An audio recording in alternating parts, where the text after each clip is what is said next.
Você está no canal Eu Estudo a Lição com o pastor Samuel Camilo. Hoje é segunda-feira, dia 15 de abril de 2024. E o tema que estudaremos na nossa lição da Escola Sabatina será Lobos Vorazes. O texto serve como base para o nosso estudo, Atos capítulo 20, versos 27 a 32, que diz assim: Porque jamais deixei de vos anunciar todo o desígnio de Deus. Atendei por vós e por todo o rebanho sobre o qual o Espírito Santo vos constituiu bispos, para pastoreardes a igreja de Deus, a qual ele comprou com seu próprio sangue.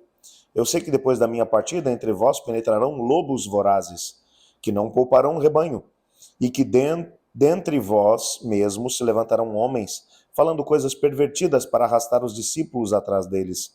Portanto, vigiai, lembrando-vos de que, por 3 anos, noite e dia, não cessei de admoestar com lágrimas a cada um. Agora, pois, encomendo-vos ao Senhor e à palavra da sua graça, que tem poder para edificar e dar herança entre todos os que são santificados.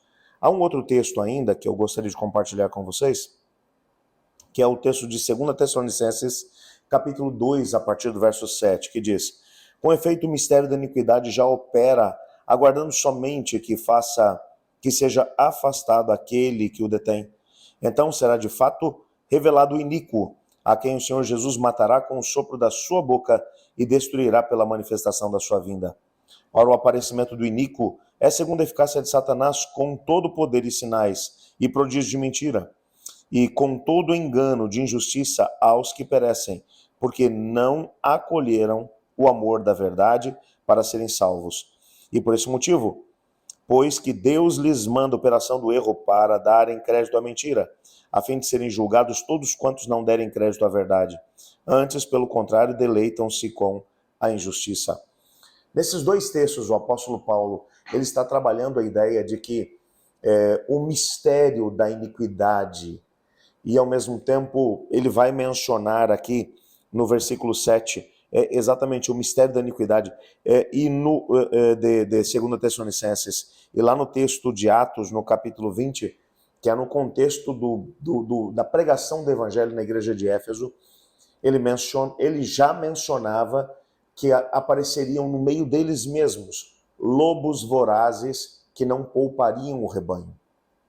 Esses textos são alguns daqueles textos mencionados no contexto do Novo Testamento, mencionando que surgiriam falsos pregadores que, com o intuito de levar a igreja a viver uma nova experiência, levar a igreja a viver uma experiência de maior sucesso na evangelização, porque um evangelho que seja de alguma forma distorcido, facilitado, ele tem muito mais popularidade do que o evangelho completo de Cristo Jesus.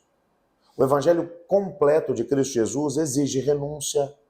Aquele que quiser me seguir, negue-se a si mesmo, tome a sua cruz e siga-me. Foram as palavras de Jesus. Estreito e apertado é o caminho que conduz à vida eterna. Poucos são os que seguem por ele, mas largo e espaçoso é o caminho que conduz à perdição. Muitos seguem por ele. O Senhor Jesus já havia predito que algumas pessoas procurariam comodidade na hora de escolher o caminho pelo qual seguiriam.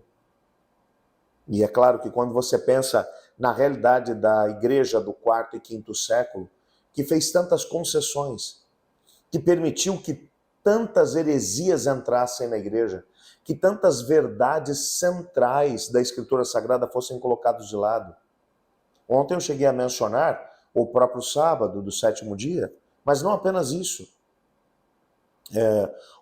O principal ataque que foi feito pelo inimigo de Deus através dessas heresias que foram introduzidas na igreja foi um ataque contra o ministério, o sacerdócio de todos os crentes, onde o Senhor Jesus havia mencionado que agora já não havia mais judeu ou grego e que todos eram um em Cristo Jesus. E que no momento que o indivíduo se entrega a Cristo, o Espírito de Deus passa a viver nele, e ele agora passa a ser parte do plano de Deus em repartir as boas novas com os demais. Agora, dentro do contexto da igreja que surge a partir do 4º, 5º século, porque ela acaba passando por uma metamorfose, por uma mudança. essa igreja ela vai dizer que o ministério ele tem que ser desenvolvido pelos sacerdotes, com exclusividade. Que os membros leigos, esses devem simplesmente receber por parte da igreja tudo aquilo que tem que ser feito. Toda a parte de evangelização, a parte de ensino da palavra, é exclusividade do sacerdócio. Aliás, como chegamos até a mencionar, o próprio contato com a Bíblia Sagrada foi tirada das pessoas. O indivíduo, para poder ler a Bíblia, ele precisava conhecer o hebraico e o grego. Pelo menos isso, para ler a Bíblia nas suas versões originais. Algum tempo mais tarde, quando Jerônimo vai fazer a tradução da Bíblia do hebraico e do grego para o latim, então a igreja vai estabelecer que a língua latina também é uma língua santa, assim como o hebraico e o grego, e então a Bíblia poderia ser também estudada na língua latina.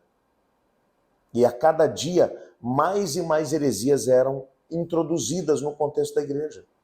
O Evangelho de Cristo foi danificado, foi modificado.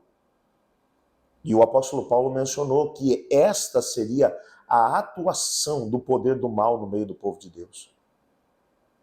Não há nada mais prejudicial para a igreja do que uma verdade que tenha sido distorcida. Você apenas tira um pouco o foco dela, daquilo que é o foco que Deus colocou, e dá a ela um aspecto humano para torná-la mais popular. O Evangelho de Cristo não é popular, nunca foi popular e nunca será popular. Até porque a mensagem de Cristo combate não apenas o pecado, mas o estilo de vida pecaminoso que tanto nos agrada enquanto seres humanos que são influenciados por essa natureza pecaminosa que há dentro de nós.